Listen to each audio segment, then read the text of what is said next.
السلام علیکم ورحمۃ اللہ وبرکاتہ۔ ناظرین، آپ سے التماس ہے ہمارے چینل صوفی آفیشل کو سبسکرائب کر لے ایسے جنرل نالج اور دینی معلومات کے لیے، اور ہمارے ہر ویڈیو کو لائک کیجیے اور شیئر کیجیے تاکہ اس نیک کام میں آپ بھی ہمارے حصے دار بنیں۔ ناظرین، آگے بڑھتے ہیں۔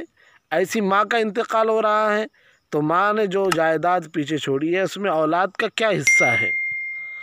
ماں کی جائیداد میں بھی اگر لڑکا ہے تو ایک لڑکے کو 2 لڑکیوں کے برابر حصہ دیا جائے گا۔ دوسرا مسئلہ، جائیداد ماں کے والدین یعنی نانا نانی اور باپ کا حصہ نکالنے کے بعد اولاد میں تقسیم کی جائے گی۔ تیسرا مسئلہ، اگر اولاد میں فقط لڑکیاں ہی ہو 2 یا اس سے زیادہ تو 2/3 حصہ لڑکیوں کا ہوگا اور باپ کے لیے 1/4 حصہ، اور باقی جائیداد ماں کے والدین کے لیے ہے۔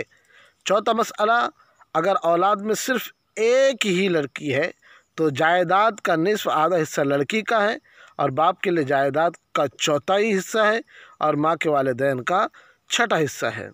پانچواں مسئلہ، اگر ماں کے والدین تقسیم کے وقت زندہ نہیں ہیں تو ان کا حصہ نہیں نکالا جائے گا۔ چھٹا مسئلہ، اگر باپ بھی زندہ نہیں ہے تو باپ کا حصہ بھی نہیں نکالا جائے گا، ماں کی پوری جائیداد اس کے بچوں میں تقسیم ہوگی۔